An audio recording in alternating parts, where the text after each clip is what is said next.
We're recording. It's all right when I clap, then we'll be live, brother. Boom! Welcome along here. A Monday Club version of Thirsty Thursday. And I'm here with, as always, with Raven Creed. Say hello, Raven. Cracking. Hi, how are we? We're great. We are joined this evening by a very special guest, Mr. Me, special. Hey, crowd pop. Big bad playboy himself, Yeah, LJ Cleary. Yes. Maybe the baddest playboy. No, probably not. It's probably Nathan. Cheers for joining us. Anyway, how are you getting on? Basically, I'm okay. Yeah, like feel like kind of like everyone. I'm bored. I'm bored, but you know my family and all's doing okay. I can't really complain. Yeah. I'm kind of just like everyone, bored, waiting for things to get back, checking stuff every day to see if things are getting better. Yeah. And it looks like there might be getting a little bit better. So yeah. That's how's your area? Where are you living? What part of Dublin? I live in Stillorgan in Dublin, which is like it's on the way to Bray. That's how I always will describe it to someone. And I actually where I live is quite a nice area. Grass, so there's a good few parks around and stuff. Like it's a nice area to go walk in when the sun's out. Like it's out. Yeah. I was drinking Stillorgan a good bit actually. I lived in Dundrum, kind of Rathfarnham when I lived. Oh really? Many moons ago. But anyway, yeah, it's a bit fucked up right at the moment. Like, but as we stand here, what date is it? 20th. 20th of May. Yeah. Yeah, so we're in phase one. Hopefully, like like I think I'm like everybody else. We were all very doom and gloom 6 weeks ago when lockdown was extended. And there was no end in sight. Like, you know what I mean? Yeah, I think like I was so well. Like for me, my main focus, I guess, before like there was an official lockdown or anything was the OTT show that got cancelled, was the stadium show. Yeah. And I was so like the week before, like, no, it's not going to get cancelled. You were supposed to be wrestling Pac on it, weren't you? I was meant to be wrestling Pac, so I was so like, I think I actually was more like upset than thinking about it. And then when it happened, like the day I found out that Scorpmania got cancelled was on my birthday. I was in college and they were like, oh, like Leon Radica's about it. But then I think when it happened, when it hit, I was like, okay, well, like that's it. You know, it's not just me that it's affecting. I couldn't think. I think like leading up to it, I was like, oh no, like this is my match. This is my show. Like, and then when it was announced, I was like, yeah, like it's affecting a lot of people. But on that day, like obviously, you know, all the training skills and all, like your training skill and mine and Fight Factory got closed as well. But then that night was a Thursday. We were meant to go training, so it was the last time I kind of seen everyone. We all went for food together, so it ended up being a good birthday in the end. Like, that was the last time I seen everyone. It's the last time I seen Darren and Nathan and stuff, but it worked out all right. You obviously don't live in the 5 kilometer. I reckon. No, I'm not 5 kilometers, but I'm close to Nathan. Like, but it's not 5 kilometers. It's a bit, and Darren's a good bit away. He's in like city centre, so. Yeah. And how are you coping being away from all your bestest buddies? It's just really weird. It's really weird. Like obviously it's Aoife and them two were like like at this year, like I didn't get to see Aoife as much because like, she was doing a lot of stuff away. But like there's points where like me and Darren and I would be together literally like 6 days out of the week. Like we might not only see each other for one day. If it went like 2 days without seeing each other, it would be like, oh, I haven't seen you in ages. But like it's only been like a day. Like we spent a lot of time together. I think seeing them is. Or you would be traveling through airports and literally spend like 48 hours straight together there. Yeah, like it felt like we essentially lived together and it was great. Like I loved it. Like I can't. That's what I think. That's one of the things I really missed the most. So just like being with everyone in training, but like doing what we were doing. Like the traveling, the staying in hotels together, like just it was great. So it is tough. I have found it tough, but like obviously we're all connected on stuff like this. Like we talk on these calls quite often. We'll play games together and stuff. Yeah. I think everyone's kind of the same. Thankfully, most people seem to have stayed connected. You know what I mean? But talk to us about that. You guys are working everywhere. Like you just go onto Instagram any weekend and it's like airport. Yeah. Airport, locker room, next day airport, locker room. You're fair play to you. Well, like that's something like that's we do. Like I do that on purpose anyway. Like I think it's like it's good to kind of present to people like how much that we are doing. Like I want people to know, like, because then like it ups our value as well. Like someone's they're away every weekend. Like we need to get them. In the last from about like the summer last year, especially, like I feel like we just kind of I think when we did Attack for the first time in last April, it was the day after me and Michael's seminar in Phoenix. I did Attack That's right, with Darren and Aiden, and like I feel like that was kind of the moment like we kind of really kickstart into like, Jesus, we're doing this a lot and we're actually doing big promotions.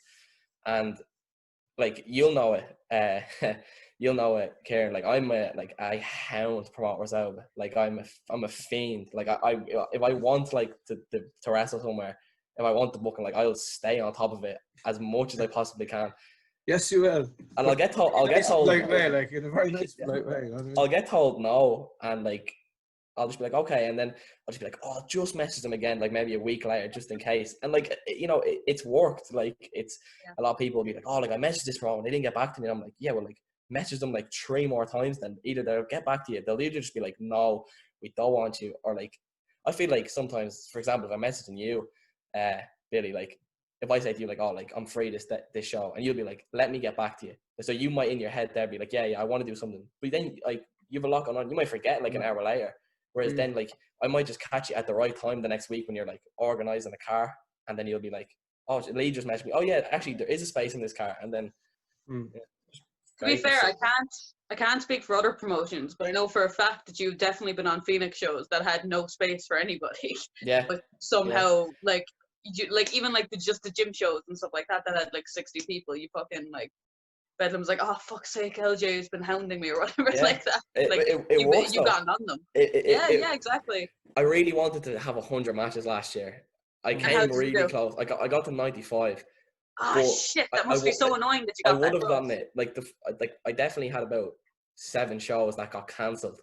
Not that like I didn't get, like, it would have been done, like, but it was those gym shows that counted it. And it was like last year I worked like every weekend from like the start of February till mid-December, and like it would be like, I have nothing this week, I have to do something.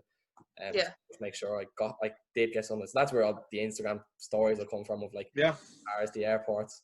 Well, we love it. Phoenix, like, we'll fit you in as much as we can, like, you know. Yeah. Can I ask you something there? Just because, like, again, we were talking about your Instagram. You're constantly fucking somewhere. Before quarantine, when was the last time that you haven't done a match in 1 full week? I guess it would have been Christmas. Like Christmas time would have been. Okay, yeah, that makes sense. Like, oh well, the week before Christmas, because there was a Five Factory show on December 29th. Okay.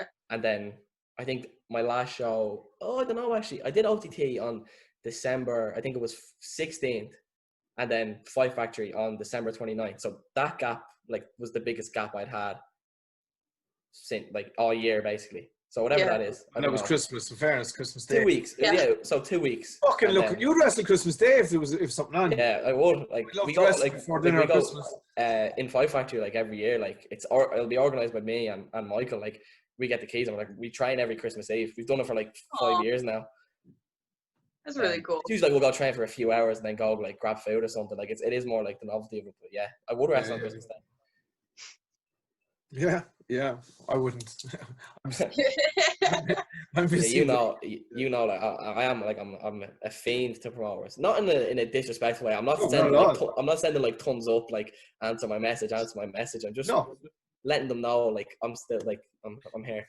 You'll always make yourself relevant and always make yourself helpful as well when you are there, and offering to do seminars and pitching angles and ideas and people. It's not just like, give me a booking.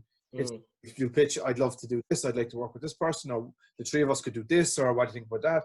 I think especially like if, like, for you, like it's you're paying for me to get to Cork, and if I'm going to the UK, if someone's paying for us 3 to get there, like you said, like, I'd like to add more than just like, I'll just do the match and like that'll be it, thanks. Like, if you're gonna invest this much into someone, and if I'm like, and if I'm investing the time to like do all this traveling and stuff, like I'm gonna try my best to make the most out of it. Yeah, absolutely. So you wrestled in Cork. I mean, I think the first day I met you, I was commentating on the show for CCW. Yeah, I think it was Aoife's first match. Was the first show in Cork I did. Yeah. Was that tag team match? Yeah, me and her against Michael and Katie. That was Aoife's first match.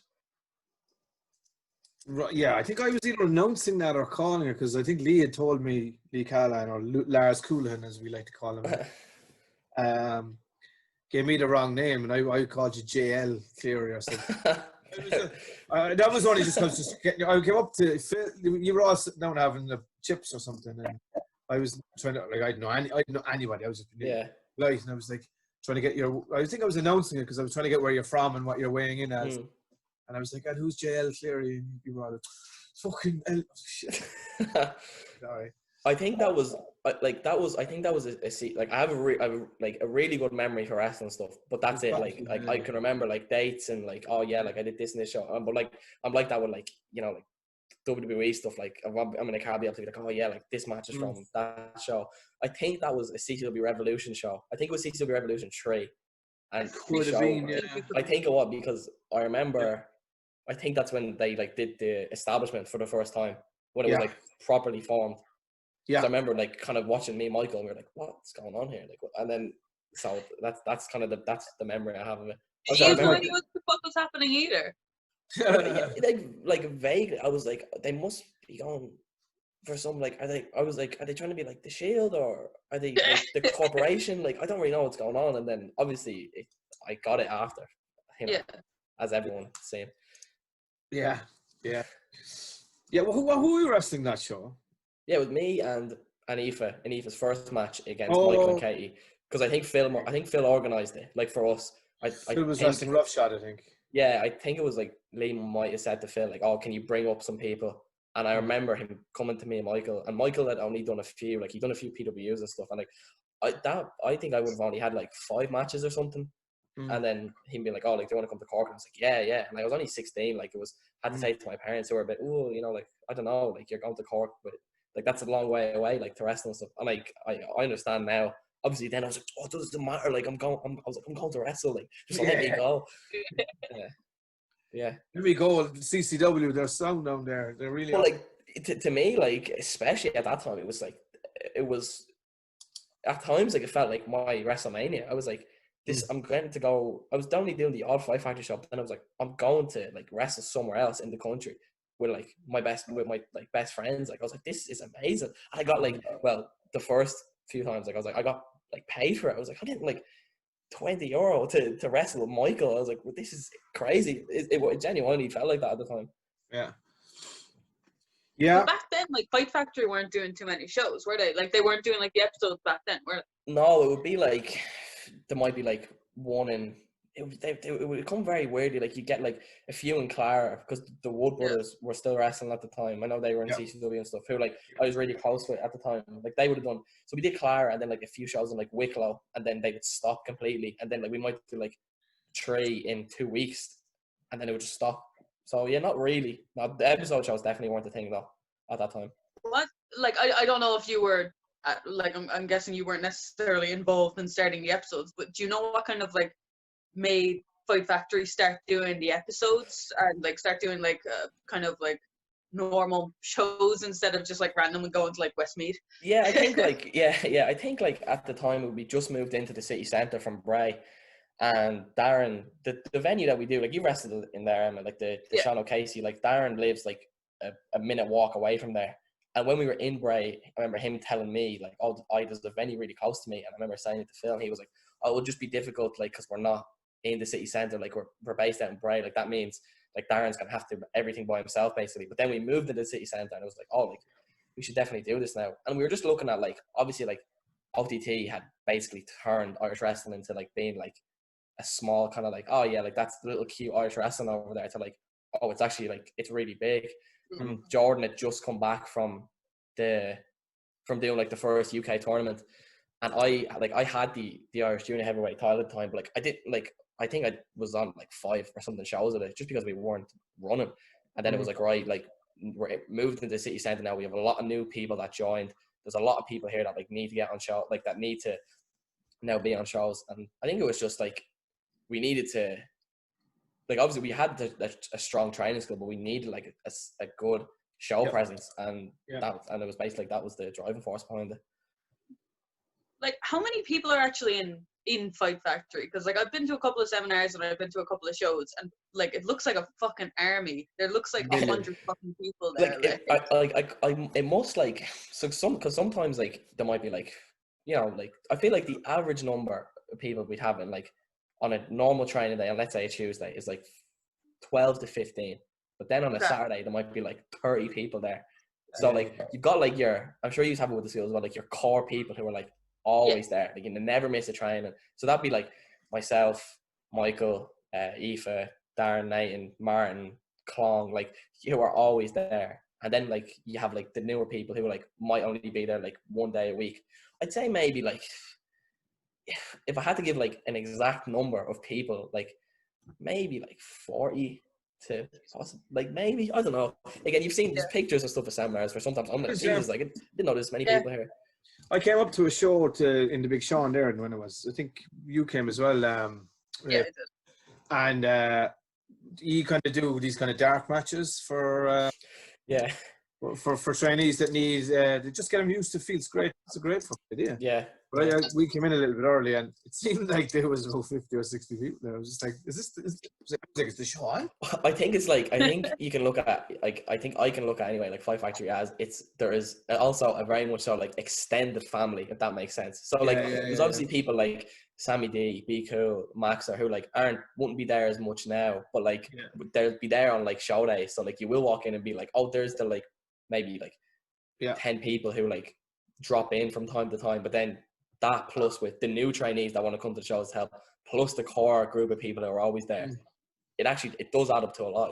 Yeah, it does. Yeah, it does. Hopefully after this lockdown is over, and I think we open back up like everybody else, I hope there's a fucking explosion of people coming back training. And oh yeah, I hope so. I cannot like 100% training is the thing I miss by far. Like I was like, I don't think I've missed I've done at least one training session a week since I started when I was 13. Like I had never missed a week or anything. Like it, to me, it's been 100% the biggest shock, just like not being able to go training. What are you actually doing to like fill your time? Because you seem like I don't know you as like a best friend or anything like that, but you like from knowing you, you're the most fidgety person, and you need to always be doing kind of like something all the time. Yeah, so, what are you doing? You're completely right, because like my whole schedule before this was like, it was college, up at 7 for college, go to college. If depended on my timetable, if I was into like 6, I'd go to the gym during college, during my break, then go to training, then maybe be home at like 12, and then just do the same. And then on the 2 days in the weekend, I'd just be gone completely out of the country. And then some mornings I'd land Monday morning and go straight to college. So it was such a massive shock. Like I'm saying this like just before you came on, Emma, to be like I'm watching stuff and I'm playing PlayStation and all that, but like I'm obviously like I'm sick of it now. Like I don't like having all the free time. I'm spending a lot more time with my sisters and stuff, which is probably the thing I've taken from this the most positive thing. Spend a lot of time with sisters. I'm doing like the bits of homework and stuff as well, but I don't like them. Like I'm not gonna say like I don't enjoy them in the slightest. Like they're so much harder to start. Like, and then I walk past them. I will go on a lot of walks and stuff, like, and sometimes like I'll go out at like 1 o'clock in the day, then like sometimes I go out at like 11 at night on a walk, like just because I'm feeling, I don't know. That's something to fucking do. Yeah, I'm trying to think. What anything else I've been doing? Like, I've watched a lot of TV shows and stuff, but again, like I loved being able to like come home from training on Tuesday at 11 and be like, right, I'm up at 7. I might be able to squeeze in like an episode here. Like I liked watching stuff like that, but now I'm like, oh sure, I can just watch the whole thing in one day. It's not even exciting. It's not even exciting anymore.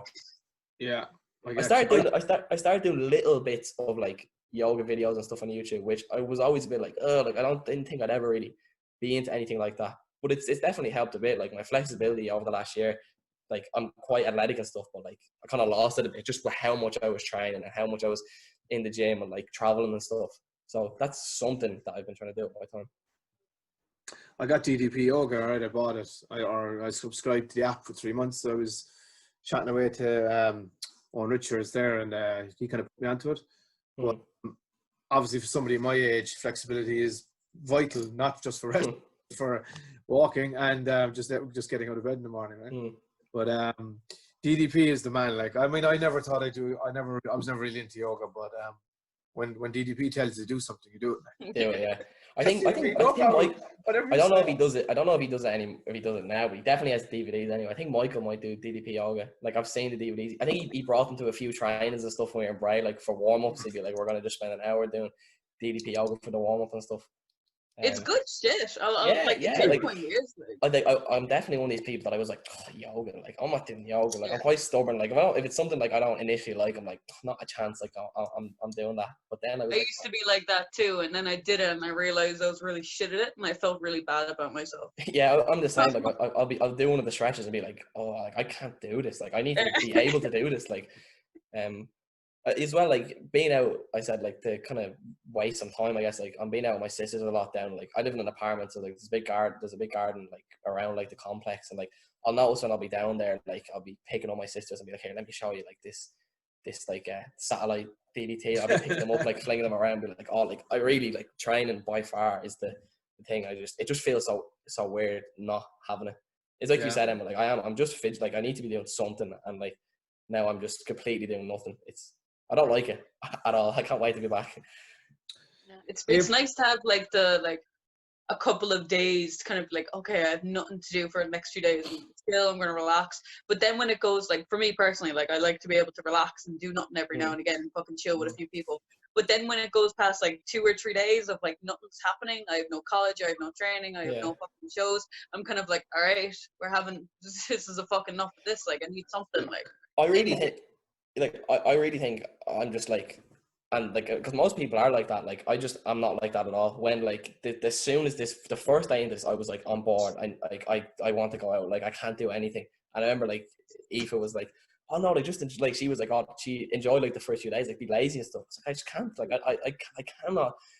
Like you don't even like a single day of kind of like not really. Like I think I'll only have to if I like my body saying like you need it. But like I very much so like I think I like being tired, and I like being like a little sore, like on the things and stuff. Like I don't know. Yeah. Well, you know what? It's 80. I'm looking at Dan's Instagram every day or Twitter or whatever he's doing. He has the countdown. Oh yeah, he's doing a countdown. Yeah. Yeah. 83 days, 82 days or something. Oh my god. Yeah, well, like to be fair, like I said, oh my god, there, but like it seemed like only yesterday it said 100 days, so I guess it is moving. It's weird how time is moving in this. It feels like March for me was like yesterday, but then like in days, I'm like when the days are going on, I'm like, geez, this is going on forever. Like I can't feel like this is ending. But then I'm like, we're nearly into June, so. Yeah. I don't know about you, but like time just doesn't exist anymore for me. I have no idea what day it is or what time it is. I have no idea what the fuck is happening anymore. I got like that for about 2 days, and I was like, I can't. I was like, again, just because like I was like, I can't let this happen. I said I can't let myself. No, like again, I'm trying like all the time. I'm like, okay, you know, I'll try and like keep the schedule, but then it's like 4 a.m. and I'm like, fuck, I want my dinner, and I forgot already. Like that's actually another, like what you said, like that is something I'm doing. Like I'm sitting up late all the time. Like I'm on calls and PlayStation stuff. But the one thing I am, again, another thing besides like kind of family time that I'm happy about is I've been trying really hard over the last year to put on weight. But with how much I was doing, like I was eating as much as I had to, but like I was just have such a fast metabolism. Like I was losing all of it during this. Like I've got actually been able to put on like a good bit. So, nice. But that's mainly due to like the 2 a.m. wanting like a whole meal, and so just getting up and making it. I've also been able to. How are you like during this lockdown? But maybe not in the same athletic way as you are. What? Who, me? Sorry, my internet go. I said I've also been able to gain. Yeah, I didn't. I don't know. Oh, okay. Oh, you. Yeah. Yeah, maybe not the same athletic way as you did. So yeah, anyway, I was gonna ask you there, like you were talking about like going to the gym and stuff like that, which is a big old part of wrestling. So like, how are you actually like working out? Besides, like I know you said you were doing yoga, which is fucking a big part of fucking fitness, being able to flex. But is there any other ways, and you're kind of like staying fit and staying in ring shape? Yeah, like it'll vary, like because again, like it, you know, the motivation levels go up and down because like you're like, oh, like one, like you know, like I said today, like I'm kind of not really doing anything. Whereas yesterday, I was like, oh yeah, like I want to seize the day, like I'll do like something, like I'll do a deck of cards and mix up the variations in it. Like I got a resistance band and stuff to do things with. I think tomorrow I'm gonna order like another set of resistance bands because I'm like, okay, like it's still gonna be a long time till I get to go back to a gym. I'll go on, like, again, only kind of when I feel like it, jogs and stuff. I don't really have like a schedule of like, or like I don't really have a thought process of like, oh, I'm gonna work out for this many days this week. If I just like, I'm like, oh, I feel like doing something, I'll do it. Deck of cards and resistance band stuff has kind of been my go-to. But again, like doing the deck of cards like isn't easy at all. Like but in training, like when the deck is taken, I'm like, oh yeah, let's do a deck of cards. Like everyone's counting with you, and like I don't care how sore it is. But when I'm doing it in my room, oh my god, it's depressing. Like I'm like, and you're there like trying to count out yourself the 8 of clubs, and you're like, fuck's sake. Like I don't like something that this is like it's something that Maxer kind of brought to Fight Factory, and Michael did when he came back from Japan. And it's only a small thing, and it'll be like when we squat, like everyone will go, hey, which is like a Japanese thing, and it's just like for like motivation. And like there's nothing better like when you do a deck of cards in training, and like you're on that last like 20, and like everyone's going, hey, like, and it gets so into it, and it does make it easy, as sore as it is. But again, trying to do that in my room is just it's a no-go. Like I'm looking at my posters, my wrestling posters on my wall and stuff, and I'm like, yeah, that's where that's the motivation, huh? Yeah. Well, it's a lot easier when you have a group of 40 people going after, I guess, than fucking the poster is just looking back at you. Like. And because as well in training, like it's competition as well. Like you're trying to be you don't want to be the person that stops squatting or stop doing push-ups. And like realistically, like I kind of realize like no one's looking at you like that way, but you'll be like, oh, like what if everyone's like, oh, like Lee stopped doing squats today, like he must not want it. Like I don't think anyone actually thinks that, but I feel like that gets into my head. Yeah, no, I get like that too. I definitely would get like that. Yeah. There was a new guy that well, he's not a new guy, but just before quarantine when we were training, I was the fit person. I do the sports course in college, and I know all the push-ups and squats and all that bullshit. But then there was kind of like a really fit guy that started, and I like literally like stared at him, and I was like, you bitch, I'm gonna have to fucking beat you. And I like literally, we weren't doing a deck of cards, we were doing some other warm up, and I was just staring at this bitch the entire time. I was like, I want to fucking beat you. And he wasn't looking back at me, and he beat me. But still, it made me just work that little bit harder to try and like, I want to beat this one person. Like. That's Fit Ryan we're talking about, right? Huh? We're talking about Fit Ryan here, yeah? Yes, we're talking about Fit Ryan. We've two Ryans, we just got one Fit Ryan and one Ryan. But not like it is a thing. Like it's like I don't like she'll love that. Like I'm saying this, but like she'll always bring it up. Like this would have been maybe like 2016. It would have been when Aoife was about like 2 years in, and I'd be about like 3 or 4 years in. And I remember, I don't know how it ended up somehow just being us two. I think it was like sometimes we'll do this warm up. Like Phil loves it, where like he'll split, like it'll be like 5v5, and it's like okay, and he'll give 5 exercises, and like you have to assign an exercise to each person. So let's say it's like push-ups and it's me and you. It's like, okay, we have to go do push-ups, and it's just like go until you stop, or like who's going to drop first. And I remember it was me and Aoife, and we were doing burpees. And like burpees, I think like they'll I'll never think they're easy ever. I can get better at squats. I can get better at push-ups. But I remember doing them with, I think like I was kind of like our group. I must have been winning because like we were all kind of laughing, and like I went into it quite cheeky, and we started doing them. And I just knew by the way she was looking at me, I was like, she's gonna win this. Like I actually like, and this as I'm doing them, I'm like, she's got me beat already. Like she's so determined. And I kept going, and like I probably could have kept going a little longer, but she was always gonna beat me, and she did. And I just think like it must have that day. I think she just had this like not a chance that I'm losing. It's real. It's real, especially in wrestling training. Definitely. But then if she was doing those burpees at home, she probably would have done 20 and be like, yeah, I'm probably done. Yeah. But it's just the fact of like, nah, I want to fucking beat you. Yeah. Yeah. I should have been more serious. Our team should have been more serious.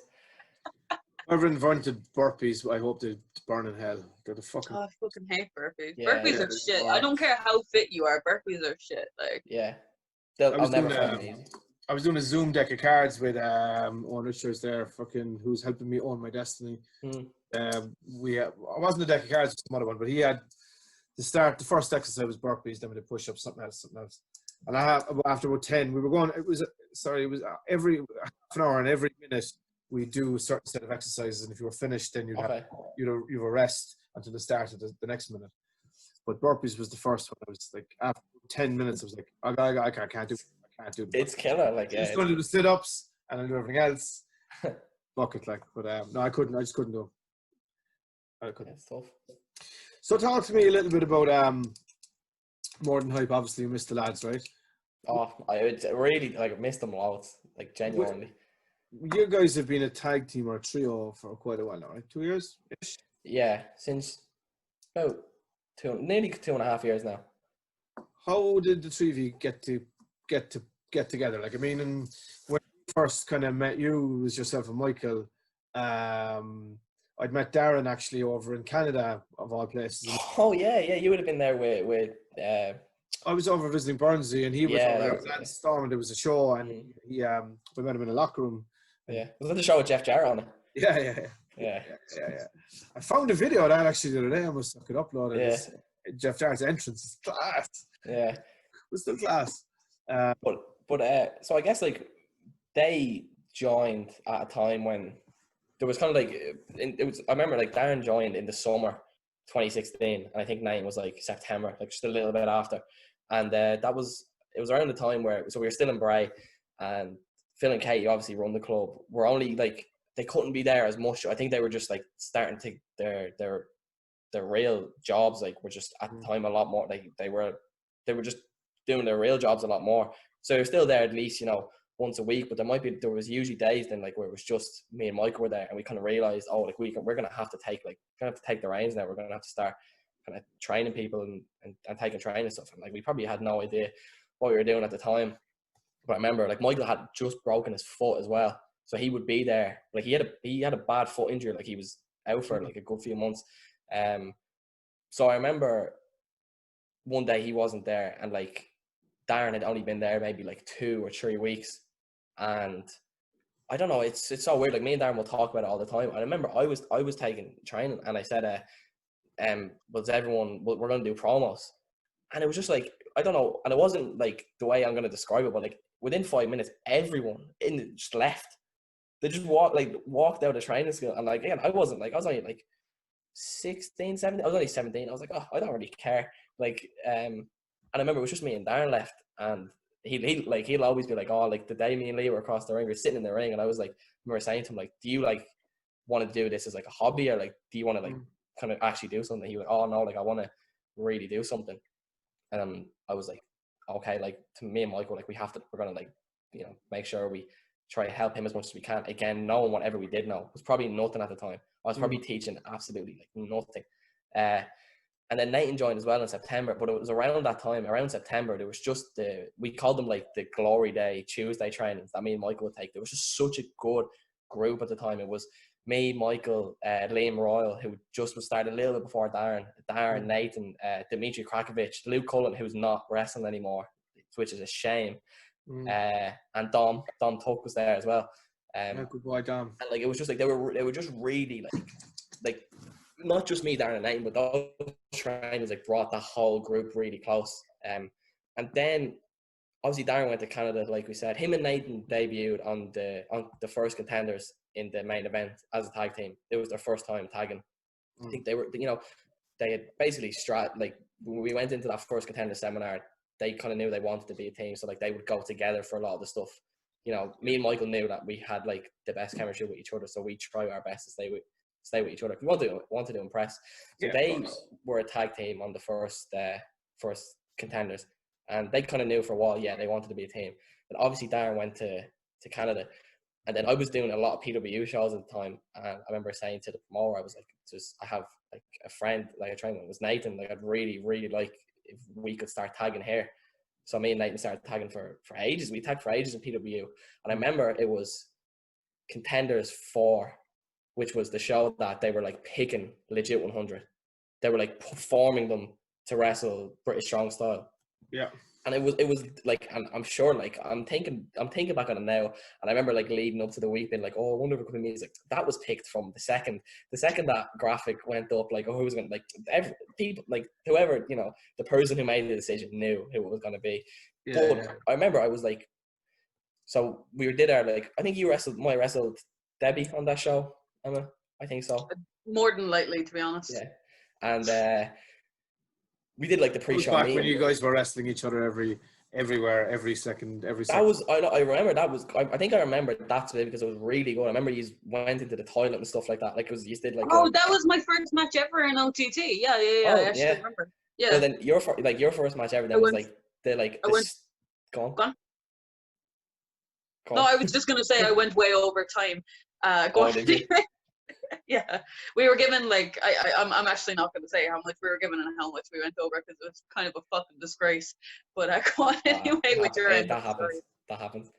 Yeah. We did the pre-show meeting, and I remember Joe went, Michael, Curtis, Scotty, and Nathan come here, and I was like, oh, because like even though we didn't know, I was like, it's definitely Curtis. It's definitely one of them. I was like, Scotty's 100% one of them, and I was like, Nathan or Michael, I don't know, because I just was like, I don't know. And then I was like, that's weird that he called the four of them over. And like, this is from Nathan told me that, like, Joe said to them in the room, he was like, okay, you three are going to be legit 100. And he said that first, and Nathan was like, oh, okay. Why did you call me over then? Yeah. But then he was like, but you're going to wrestle speedball at the stadium. And I was like, oh, okay, class. Like, that's, but then he was like, but what we're going to do is we're going to put you with Cleary and Darren when Darren's back, and these are going to be like like a faction, a faction war thing. And I remember Nathan came over to me and he told me, and I was so excited. I was like, oh, like that's amazing. And then right there when he said that, I made a group chat with me, him, and Darren, and we told Darren while he was in Canada, and like that's still our group chat, like our MTH group chat that we use. But I remember Darren was like, nah, like he's our messing, like, and we were like, no, like we're not. And then the next show, Darren came back. He was like, Darren's big return from Canada, wrestled Jordan. He lost to Jordan, but he was getting like a standing ovation, whatever. And then the Mongrels, the other faction, I forgot to mention that, attacked Darren. And then like me and Nathan came out, and it was like, that was basically our formation. Sweet. Story from real friends, training partners. Yeah. To a team. I think I was at the show where was it you guys were wrestling Legit 100 and the losers had to disband? Yeah, there's like, the story of like us as a faction at the start is it's quite baffling to look at it now, because it's like, I don't know, like it's a bit long, like it's not long, but it's just there's details to it and stuff. Like we wrestled the Kings of the North. I remember we did 1 6-man tag, and then I remember it was the Scrappermania 4 show was coming up, and I remember we went to Joe just to ask him about something, and he was like, oh, if I was you, he said, he actually told us, he said, don't get matching gear or anything, like yous are going to be split up like really soon. And we were like, oh, like obviously we were like really disappointed. We were like we were just getting started, like and then we were just so like, I think the three of us were just so like, no, like we're basically, we're better than the 100, because not because like, oh, we're better wrestlers. We were like, they're not like, they're friends, but like they're not like three best mates. Like they weren't, like they didn't have the natural chemistry that we had, and we were just like, we're gonna get gear, mate, and stuff. We got gear. So I think there's a stage is that like he told us, don't get matching gear. You're gonna break up on the Contenders Hangover show. He said like that's when you're gonna split up, and it was Darren and Nathan wrestled Will Ospreay and Curtis on that. And I remember I went up to him that day. I was like, "Are we gonna?" I wasn't wrestling. I'd done the stadium the day before, but I wasn't wrestling. And I said, "Are we gonna do that breakup?" And he was like, "No, it's gonna happen soon. But like, no." That was a great match, actually. I was at that match. Yeah, it was brilliant. Yeah. And then we were like, okay. And then we were like, we'll just get gear anyway. We done one match, and then we did a match with the Mongrels in Belfast. And then I remember on the day he was like, "This match is just to give these lads a win in Belfast." Like, this is for us at the time, and this is just to give these lads a win in Belfast. These are going to be split up soon. Like, okay, had the match with the Mongrels. It was all right, and then we found out it was going to be us against Tropicana and Colcabana in the Tivoli, and then I think he might have said it again. He was like, "Oh no, like these are going to split up soon. I just need this to get like." I need this to get Tropicana over, and then we were like, right, this is like our chance. Basically, we got brand new red gear. We were like, this is like, we're gonna do everything. I remember that match actually. It's you know, actually, I'm gonna turn this light on 1 sec.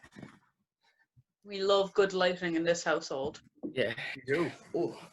And we did the Tivoli match, and it was the first time we did like the more than high back to and stuff. Again, like that's like half an hour long. It's on the OTT on demand, like the retro OTT thing, where like we give like a backstory to the match. And I always remember standing in the, I mean, you'll probably remember, like, you know, in the Tivoli where the stairs were, to go up to the locker room. We were standing there at Michael. It was so, and Joe he walked up the three of us, and he was just like, he kind of just gave us he's like, all right, yeah, we're gonna run with this. And we were just like, yeah, we were just so like, we knew though, we knew it was gonna happen. We were like, there's no way we're getting imagine we had lost that loser team splits match. It would have been mad. Would have been terrible.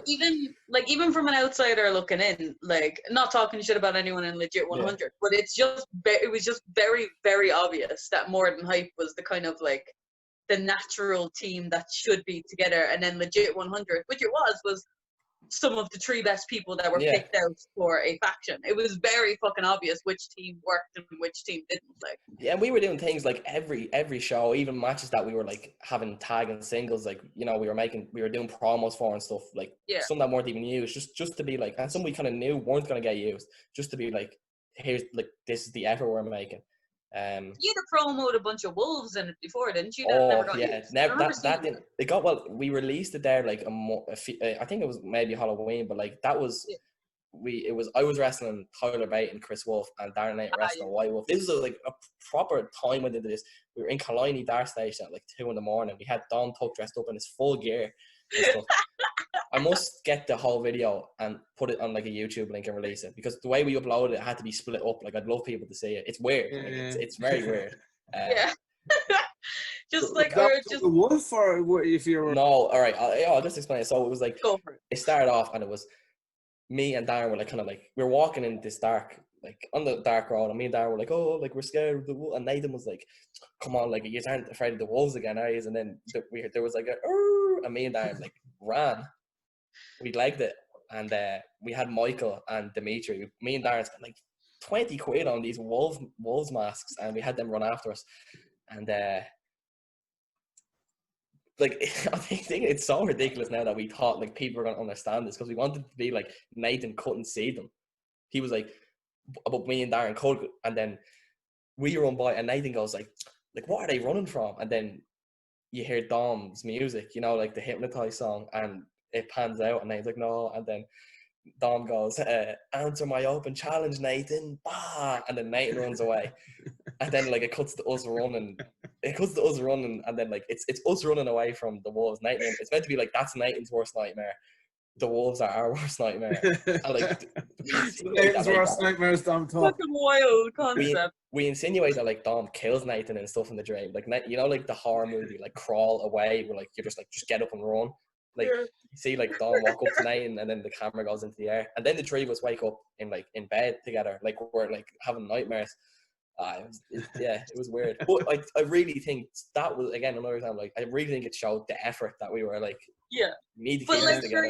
even if you didn't use it, it was literally just kind of we're willing to fucking go out at 2 o'clock in the morning and do a stupid promo. It was on Nathan's 18th birthday as well, I remember. Oh, what a great 18th birthday. Because we had to, we had the idea for a bit, but we had to Dom wasn't at the, we were having Nathan was having a small party, but Dom wasn't there. He lived around the area. I think he was working. We had to beg him to come out. We were please, we need you in your gear, we need you in everything. And fair play, he did it. We need you in our gear at 2 o'clock in the morning. Yeah, he was a bit obviously he was at the start, but once he said he was I'll do whatever. Fair play to him. I can't imagine an Irish wrestling scene if without More Than Hype, as in if More Than Hype had broken up. I can't imagine Phoenix without More Than Hype, multiple musics and whatnot. I just wouldn't have been the same if you guys had broke up, right? Here, right. Welcome along to part 2. Nice little edit there in part 2. Well, we had a comfort break, a bathroom break, as they said. I had some more. So we've been talking with you, LJ Cleary, about More Than Hype and about OTT and stuff. But from Phoenix, you were involved in the first Phoenix show and a lot of Phoenix show. You've wrestled in the gym. You've wrestled in wrestling slams. Yeah. You've wrestled fucking in the Keno. Limerick, Waterford, the Circus Factory, the Keno. Did a lot. Yeah. You've wrestled pretty much in every single venue that we've had, so. Mm. Wow. I think so, yeah. I think so. You had a couple of. I only watched it there recently because I got I needed to get Corporate Keane to do post credit or post edit commentary on it. It was the final match you had with Steve Savage in Limerick. Yeah, the second one that I had with them, I remember being like, there was just a proper energy. Like, I remember coming out with the two lads, and like I was like, people were throwing drinks and all that. So I was like, they really don't like us. Yeah. Well, it was Limerick City, like, yeah, that was class actually. But talk us through some of your favorite Phoenix matches and moments and stuff, like. Do you know what I mean? I've done quite a few, like. I really like the one that me and you had, Emma, at the Circus Factory, which was. I actually love that too. I really, really like that one, and I like think I do because like I thought the match was really good, but I remember like that was when I was coming in. I don't know, like I came into it with like so many ideas. I was just so excited. I was like, I just thought there was so much that we could do just with like the two different characters. Battle of the Bastards. Yeah. It was in May. I remember because I came straight from a Walter seminar at the. Fuck yeah, I remember that. Like I've been watching loads of like, I think the night before I'd watched like a few Raws and stuff, and I know I just had loads of ideas and stuff in my head. I remember I did a promo as well before, where it was said something like, this is bring your own beer. I think I said something like, this is bring your own beer. I didn't know it was like bring your own dog too, and I said that to you. And like, I'd never like, that's something like, even like I'd never be like, I'll cut a promo like this. I don't know why. I just was like, I think this crowd here especially. I think that might be my first time in the Circus Factory, and I just really liked the aesthetic of that. I was like, this has a really good feel to it. It's a really good vibe here, and I just had thoughts saying something like that was going to get a really big reaction, and then I hit you with the microphone that I was really worried about, because I was like, first of all, I was worried about breaking it, and I was like, I cannot pay for a microphone if I break it, and I was like, or I'll like hit too hard. So I really liked that one. I really liked myself, Terry Thatcher and Pastor. We had a triple threat that opened one of the shows. I think it might have been the Monty Python team show. He's not a messiah, he's a very naughty boy. Yeah, and what was cool for me with that, and I said it to Pastor, was because I remember I did one of the I think it might have been the first CCW Ladder War show. I did a rumble on it, and it was in the Kino. Right, yeah. I always remember it being. I think I eliminated you. Yeah, maybe, yeah. Get you back. Yeah.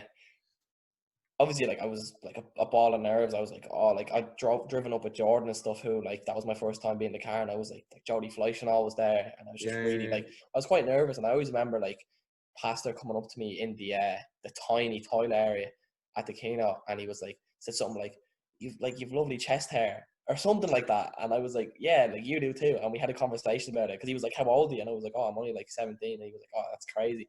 And I told him at that show where I wrestled him in the Kino, I was like, that really put me at ease. I was like, I don't know what it was. Maybe it's how you said it, how you are. Like, you were like one of the first like imports that like I felt comfortable with. And like, he was like, that's pretty cool. And I really enjoyed the match with him and Terry Thatcher, who that was only my second time.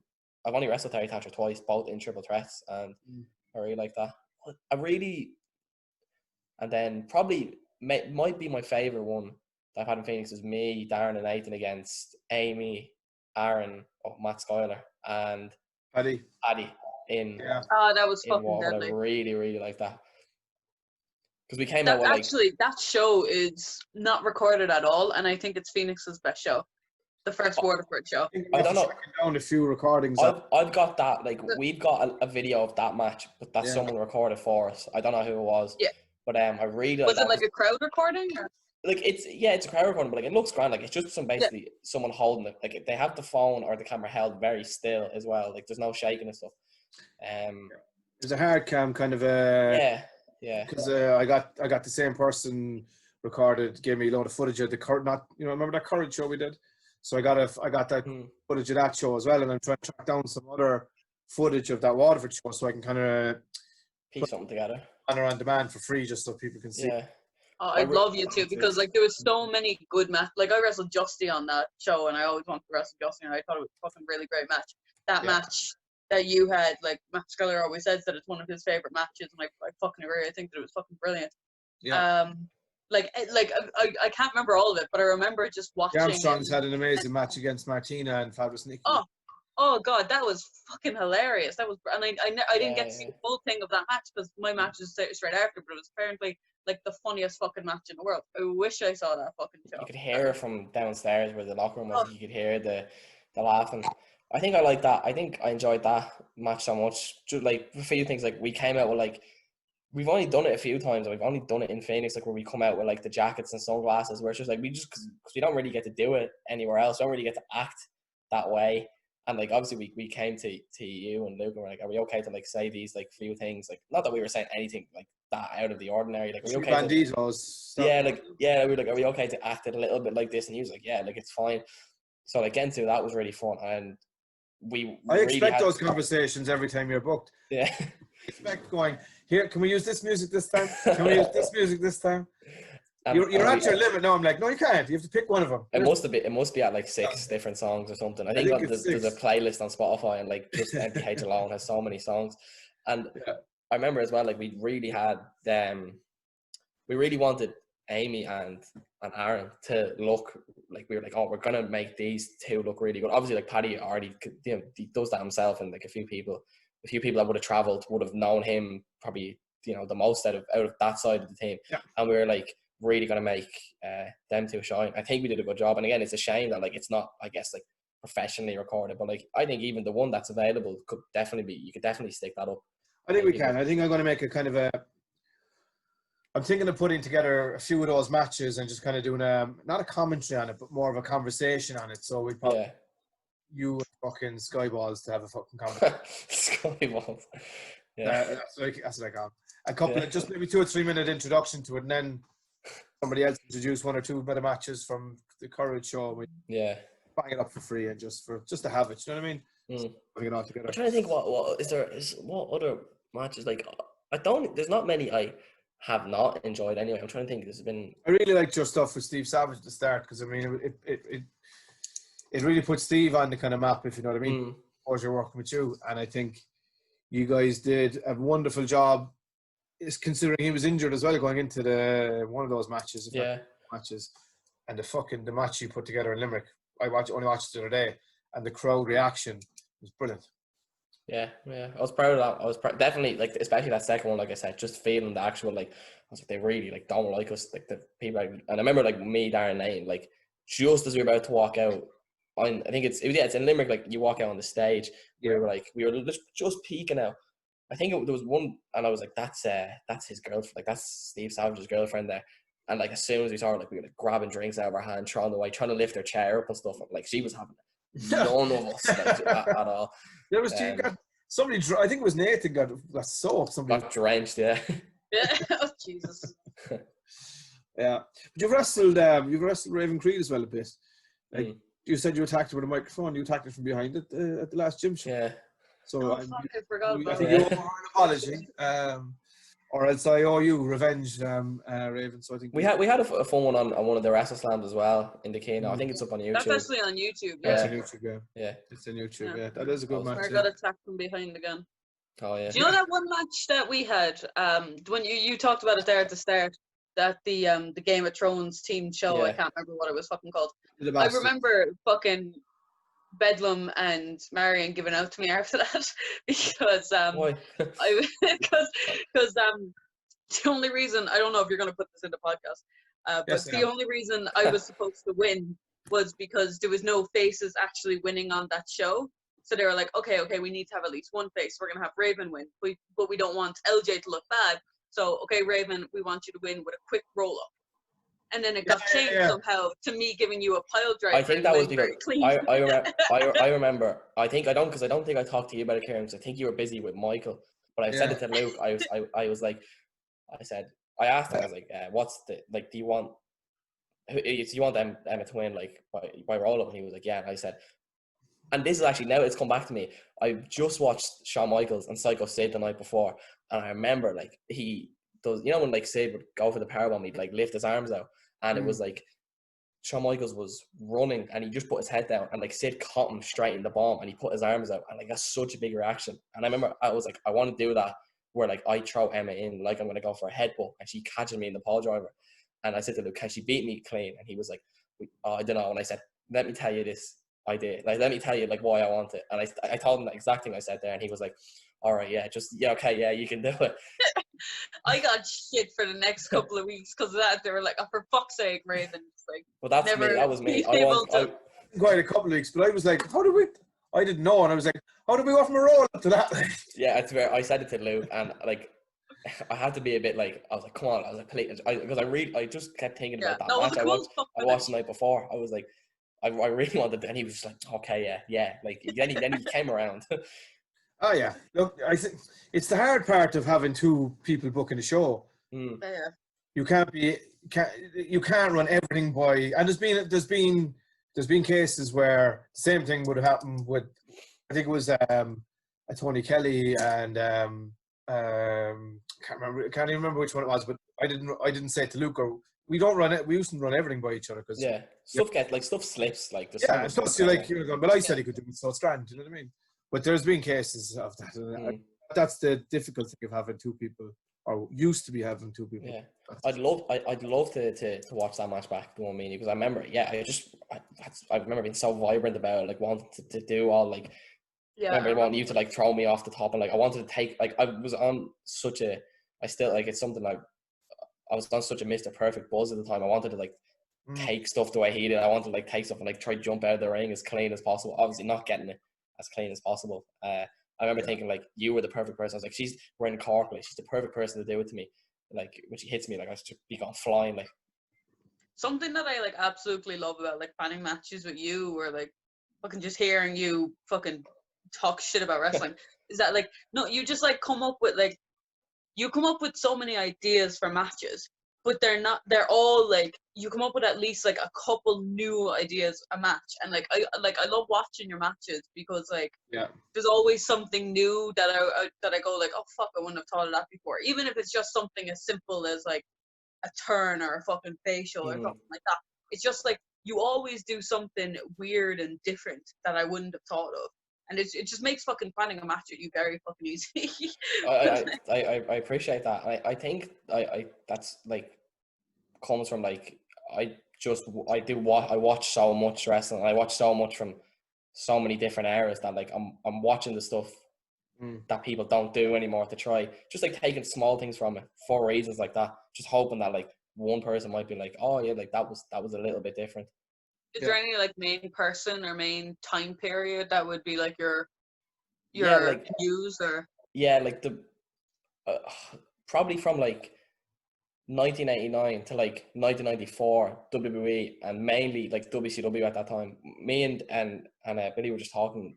I think it was before you came on. I was saying like I find it like I watch all wrestling. Like I watch every era, no matter what. Like, but I find it quite hard to watch like Nitro when it was like hot. Like when Monday Night War was like, I don't like WCW. I just something about it I don't like. But I really love like pre-Nitro WCW when it's not like huge, when it's like studio audience wrestling, like Ricky Steamboat and Dustin Rhodes and Stone Cold when he's like Stunning Steve and Brian Pillman. So that would be like when I'm like consciously like I need to come up with some new stuff. That's what I'll go watch to find some stuff.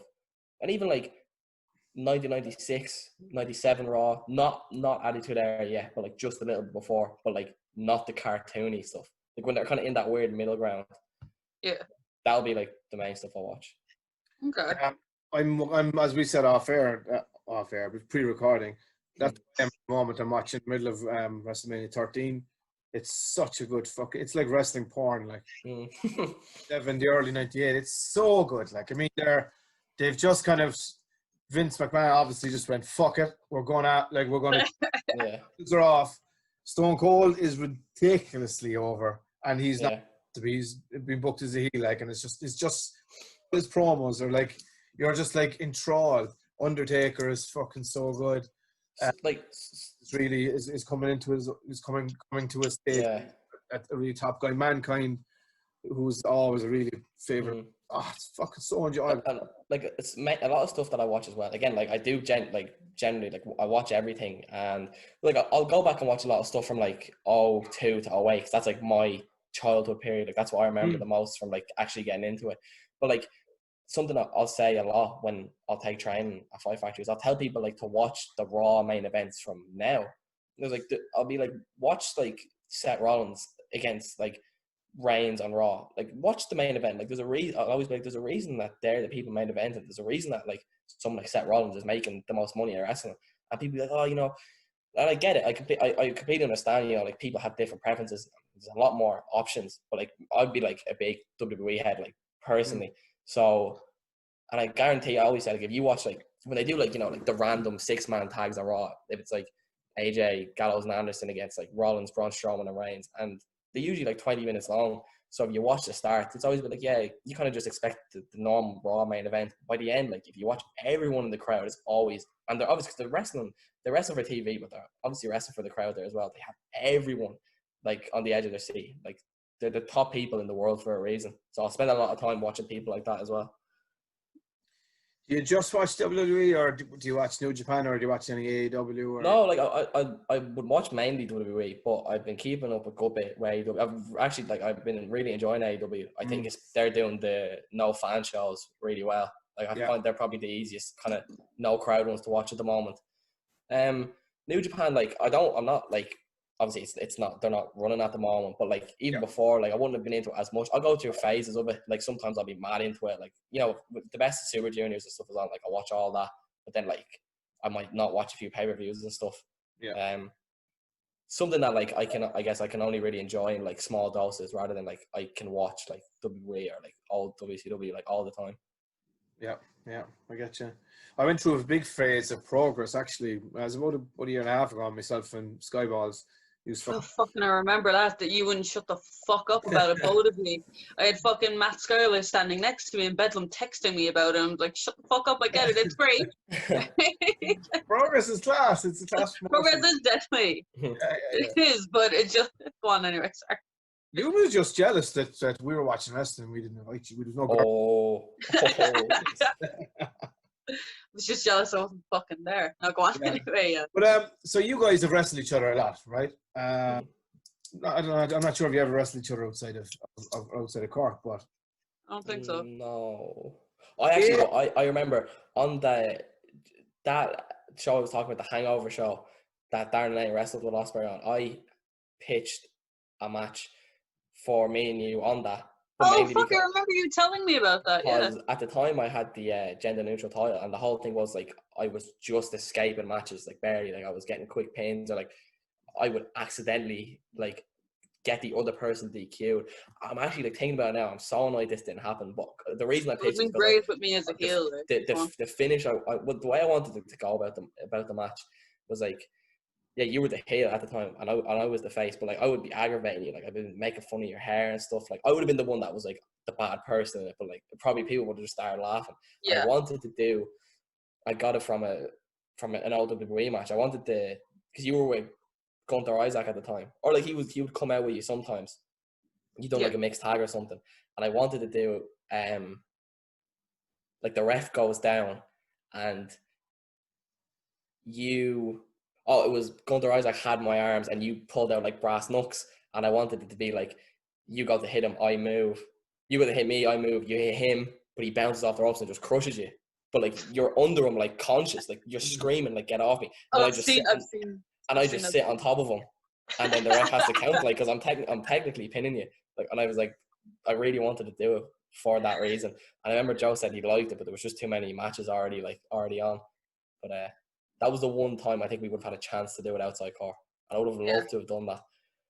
That would have been brilliant. I just thought it was so funny, the visual. Like, he would have been on top of you. You would have been screaming, like, get off me. And I would have just sat on his back. I'd been like, count.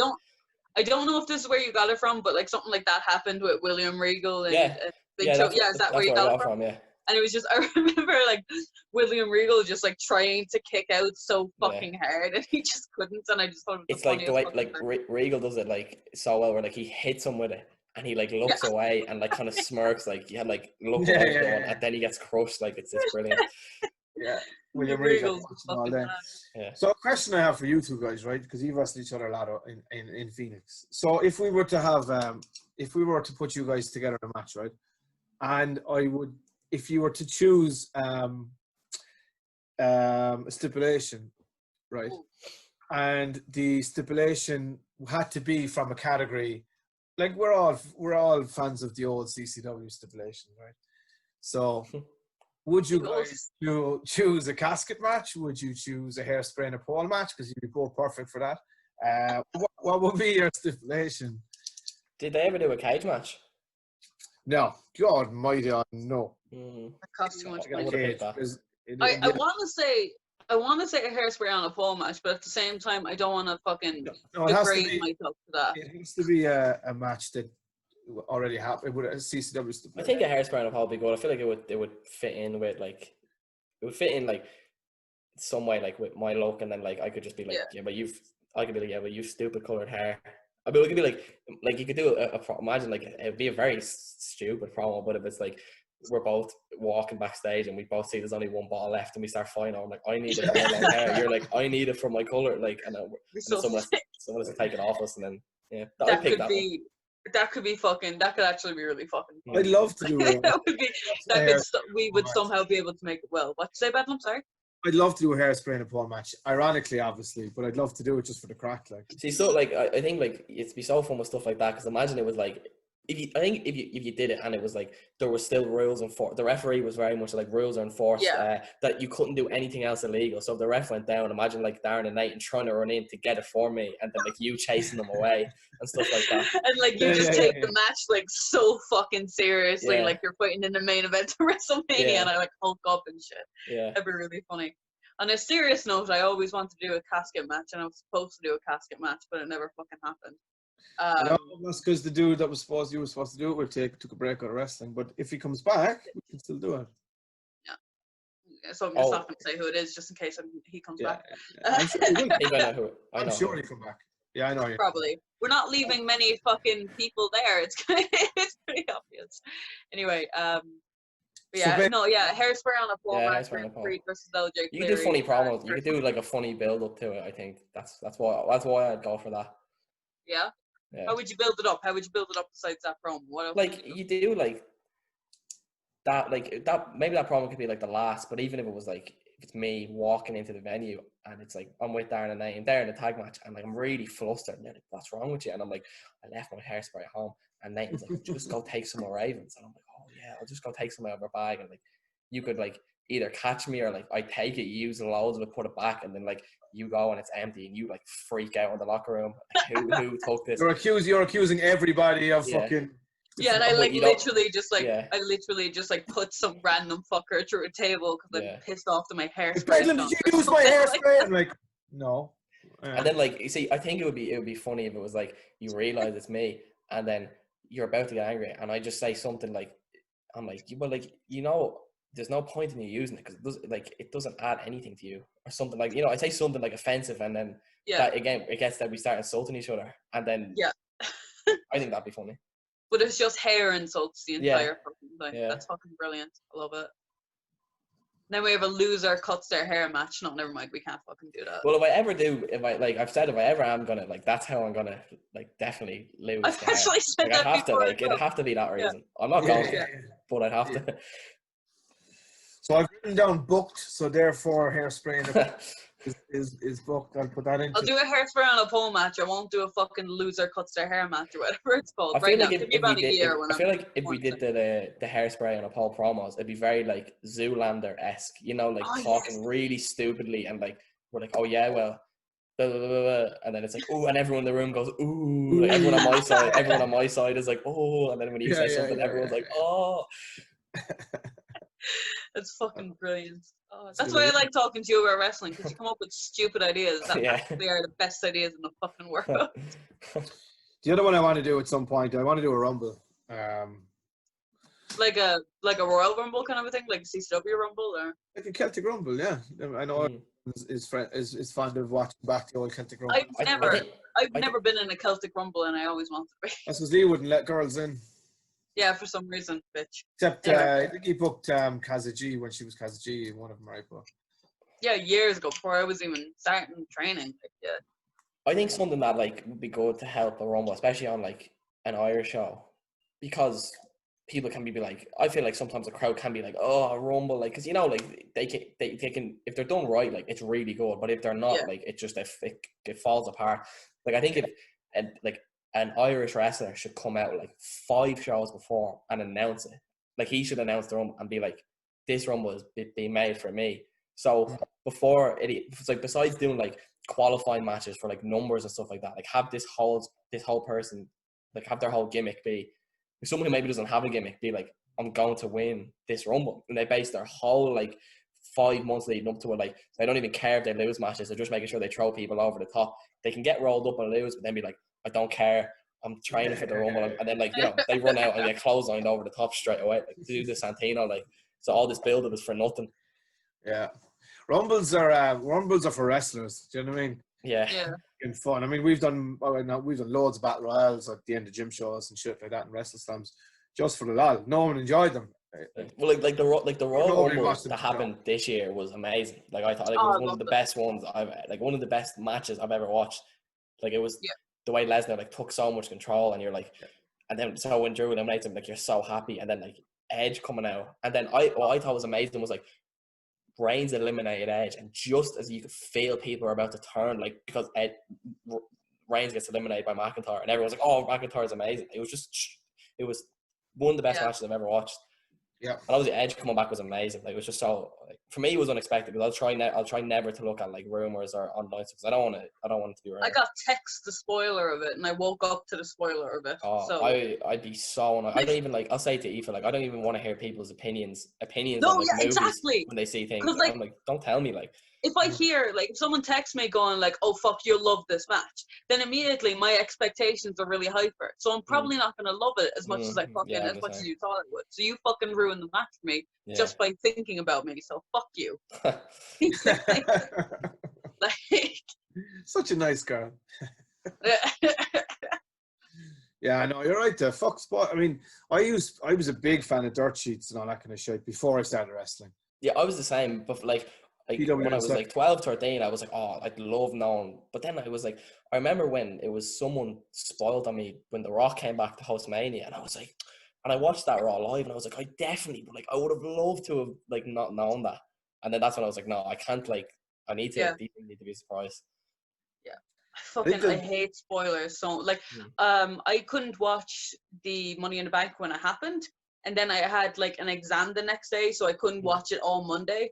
And then I had to wait until like Tuesday night to watch it or something like that. So I had to go 2 full days without going on Twitter, or Instagram, or Facebook, or fucking anything. It's a lot harder than you think. What? Yeah.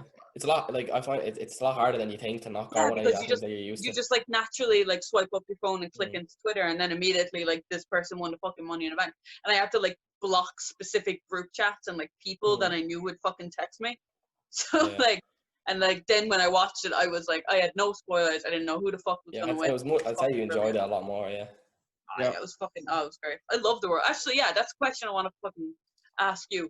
What are you kind of thinking about like the weird cinematic, the cool, in my opinion, cool kind of cinematic wrestling matches that are happening now, like the Money in the Bank that just happened, and like the Firefly Funhouse match, specifically the Firefly Funhouse match. That was my favorite match of all fucking time.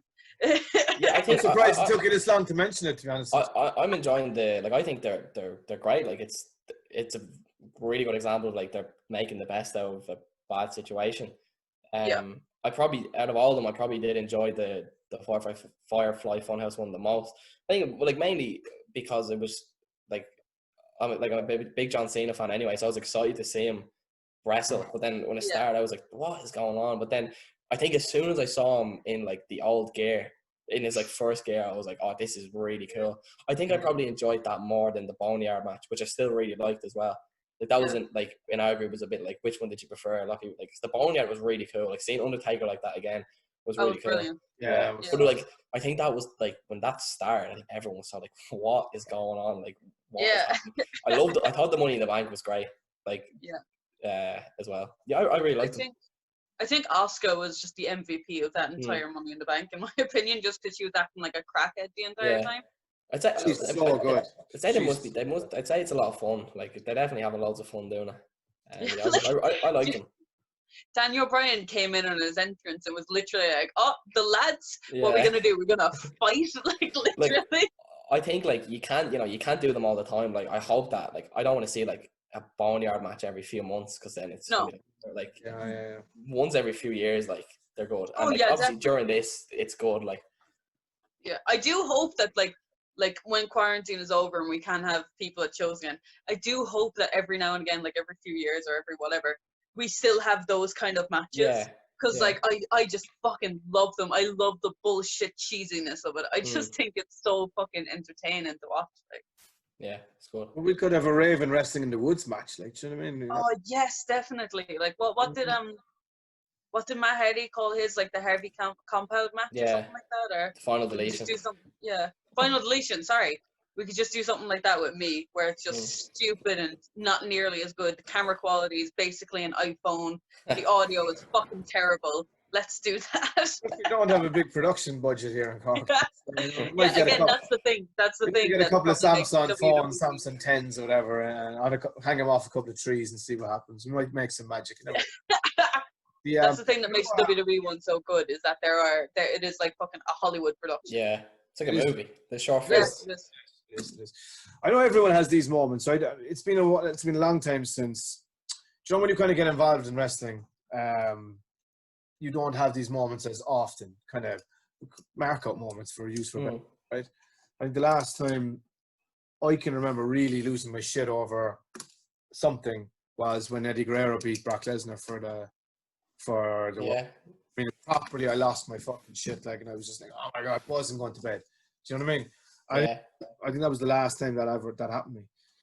Where can you guys remember the last time that happened, or give us an example of something like proper losing your shit? Like, oh my god. I've got two. I've got one as like on TV, and one that happened live that I knew was gonna happen. That I still was when Kay Harvey returned at the OTT show in Tala as like Aoife and KD were walking back through the curtain, like and I knew I was so like, me and Darren were next to me, like, oh my god, like this is gonna be amazing, like the reaction's going to be amazing. And then like they did it so well that her song, which usually has a bit of an intro, like a bit of a build up, just like you heard like a noise, so people were like, what's going on? And then like it just hit. Like it got so like that for me, like knowing it was gonna happen, like I still lost my mind. But as a fan, like probably when Kofi won the title, when Kofi beat Daniel Bryan at WrestleMania, I was like, I thought that was amazing, because I was just so like, and again, I was so tired watching that, because that was the day that I did Attack and I did the seminar we used the day before. But like Takeover was the night before, and I stayed at Michael's for it, and I had like 2 hours sleep. Got 2 hours sleep the night before going to Attack. Got to the place we were staying, and I was like, I have to. Normally I'd be like, I have to watch Mania Live, but I was too tired. But I was more like, I have to watch this Kofi match, because if he wins and I miss it, I'm gonna be so annoyed. I think I was watching, and I was just so like, he's not gonna win. I was like, Daniel Bryan's definitely gonna, because there wasn't that last or anything. But then when he won, I was like, I think that's like probably my favorite like story in wrestling in like the last 5 years. I just thought it was amazing. It was done really fucking well. Like, I don't fucking blame you. Like, it was brilliant. I think so. What about you, Raven? What was your last, or one you can remember when you lost your shit? I don't necessarily know if it counts it, and you're gonna fucking make fun of me, but no, I know, honestly, the Firefly Funhouse match. Like, I don't know, I fucking keep talking about it, but like, I remember I was on the phone, I think, to Matt Skylar. We were watching. Say it properly. I hate saying it's fucking fake name, but I have Skyballs. and I remember, like, literally, Just call him Skyballs, like I do.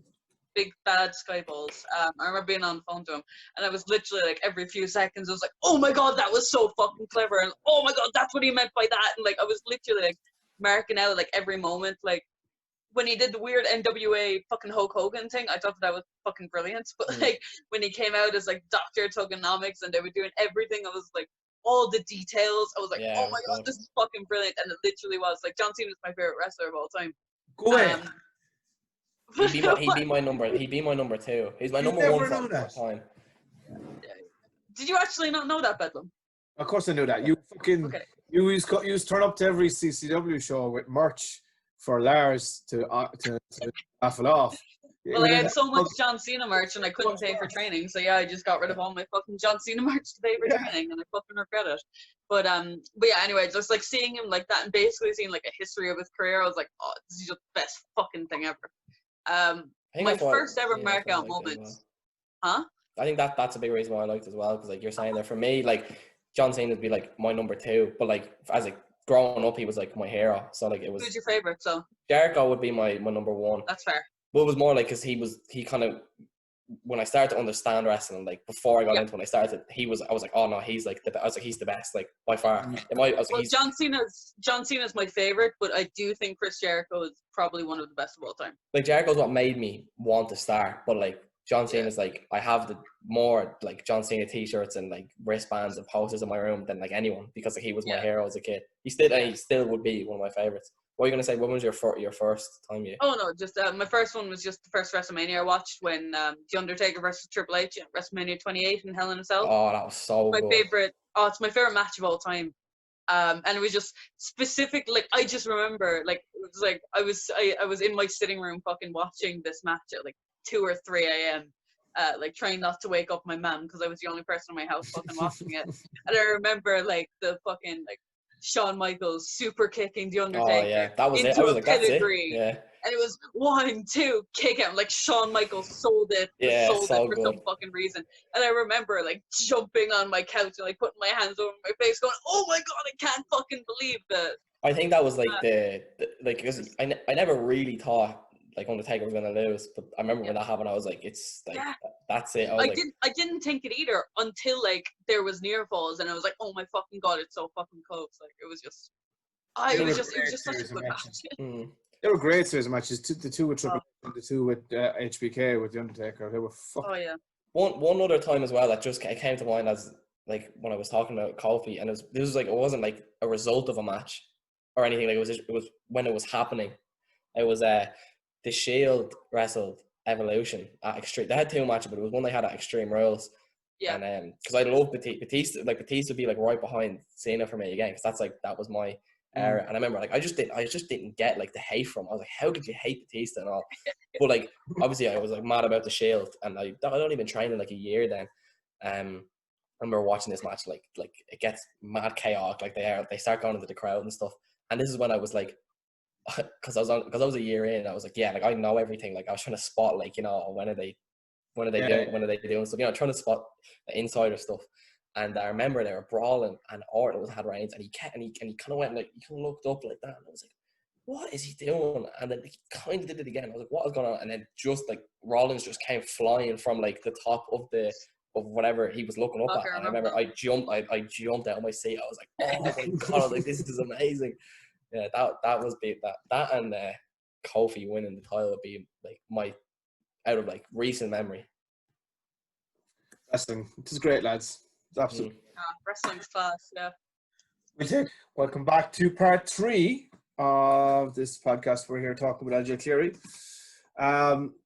So we're a couple of weeks from going back into training. I actually went down to the school last night because I needed to check some bills and shit. Jealous. I'd love to go to training school. And it was the last time I went down there. I was telling somebody on a podcast, can't remember, it was about maybe 6 weeks ago, before we got our date to go back wrestling. It was just it was eerie, it was lonely down there. Do you know what I mean? Last night was a little bit different because it was a lot brighter. And you know, in our place, when the sun shines, it comes in. Yeah. The skylights and the whole fucking room is nicely lit up. So, come to the ring, did a few rolls. So jealous. But doing rolls in my garden, like it's not the same. Did a bump, hated it. It was just like, this is shit. But loved it at the same time. I just fucking lay down in the ring for about 15 minutes, just kind of. If I was you, like if I had that access, like because obviously like you can't have group people there, but if I had like the keys to go and I could go on my own, I'd probably be there every day at the moment. So legally I can't because it's 35 miles away. Yeah. Oh, it's out there. But when I was yesterday, I was down with my parents giving them food and shit. So loopholes. Anyway. So what I was basically like, it's not. We will be back at it soon enough, and hopefully that date doesn't get pushed back or anything. But we have a provisional date, 14th of August, to do anniversary show. We're just it'll get pushed back. We won't be able to do that show if anything happens. Basically, yeah. The venue is the Circus Factory. They're still not even after 100% green lighting it. Like we have, you know, it's just there. Like it's just kind of there. Yeah, and they're like, it's there, and they're okay with it, the sanitation and the whole social distancing. But if anything happens, and it still might get vetoed, we don't. Yeah. Anyway, but the want is there, and I'm sure we're all going to go back training immediately on the 10th of August. In fact, I think we're going to probably look to go back a little bit earlier and do some social distancing. Yeah, like you can do no contact training just to kind of get people back and do fitness things. And we're looking at doing way smaller classes and breaking it up into small groups so we can only 6 people at a time in the gym and maybe train. We'll have to have the school open maybe 4 or 5 nights a week, but fuck it, whatever it takes. Do you know what I mean? Yeah. I can't wait to get back. I know Raven can't wait to get back, and others as well. But this is the part of the podcast where you get to book your Brawl for All, right? No, I listened to Richie and Debbie on this, but I still don't have I thought about it, but I forgot about it. I don't have my people. It's okay. That's all right. What is it, 8? Is it? I have a pen and papers. So the rules are you just pick 8 people you can do, and it's a fight. It's not a wrestle for all or a booking for It's the Brawl for All, yeah. Like it's a fight, yeah. Some people fundamentally lost sight of that a couple of times and ended up just because they wanted to see some match. Like, no, it's tough as fuck as you think in Ireland that you'd like to see in a fight. Basically, if you don't put someone in this Brawl for All, you think you can take them and you're calling them a pussy, basically. Okay. That's what she says. I don't quite say that. But, that's what she says. Right. So, 8 people. Just go one at a time. Right. So, Phil, definitely. Phil Boyd. Phil Boyd. And who would you put Phil fighting in the first round? You're going to need a hardy bastard for Phil to fight in the first round. Like. So, I'm going to say Phil and CBL. Okay. That's a new one. Yeah. Because I've seen, CBL can be dangerous if he wants to. Okay. He's got that farmer strength, right? Yeah, he's got farmer strength, yeah. And he's good, he's into, the shoe fighting and stuff, so. Right. So that's what. Who did I say there? Phil and CBL. Phil and CBL. You can win, or do you want to go through the first round? Well, I'll go through the first round first. Right. Justy would be next. Good call. And then Be Cool. Great shoe fighter. Is he? I've never actually seen him do a shoe fight. The kind of I guess the FFPW generation before, me and Michael, Phil and Barry and all, and amazing shoe fighters. Justy is as well, but Justy's more dirty. He just gouges your eyes out. Whereas he says that. Yeah. Come on, they're he has the technique as well. That's not me. But Phil and Barry, I've seen Phil and Barry shoe fight for an hour. Legit, because none of them refuse to tap out. So that's Then I go Michael May, he's a good. Again, I've seen him and Phil shoe fight for hours, refusing to tap out.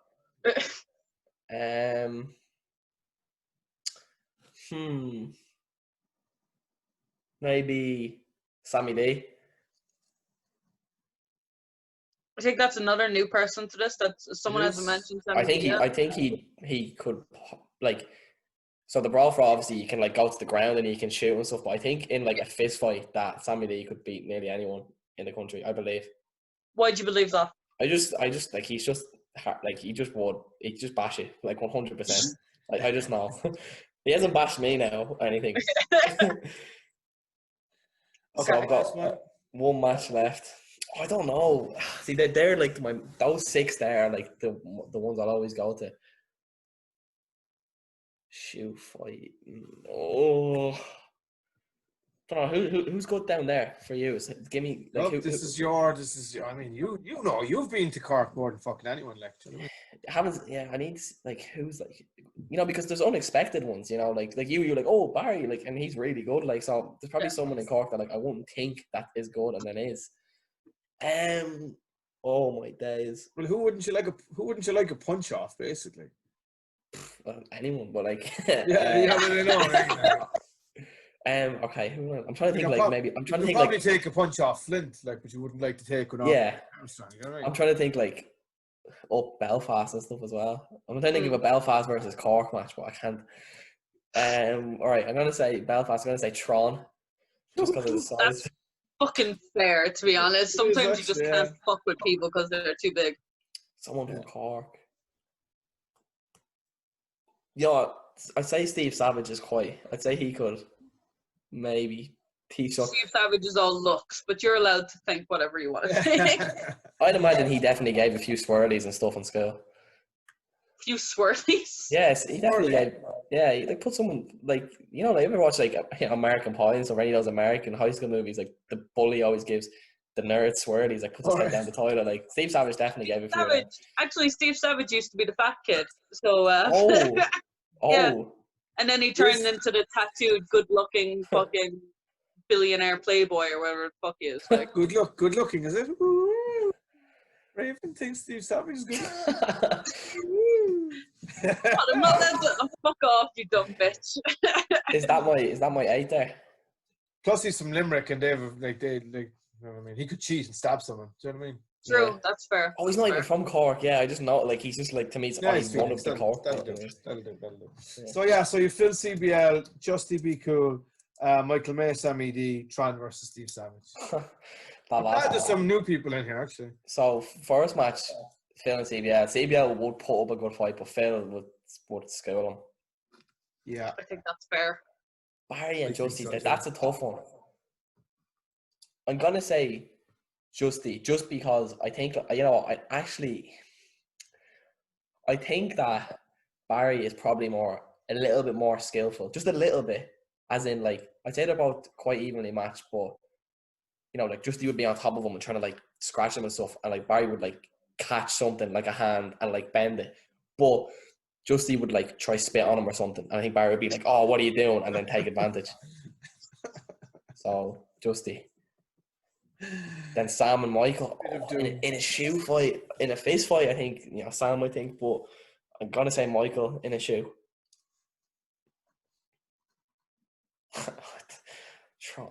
Tron and Steve Savage. I'm gonna say Steve Savage because I reckon if he just attacked the ankles, like, he just bites his fucking ankles and hopes for the best. Yeah, this is just me assuming that Steve Savage is. I am just going off the look. Yeah, I could punch off him. I've tried either. No, like obviously bend your face into big man. Yeah. Right. So what's that? Am I in the semis now? You've got you can keep him in this way, or you can just book new semis. But you've got Phil, Justy, Michael May, and Steve Savage. All right. Okay. I'm gonna go.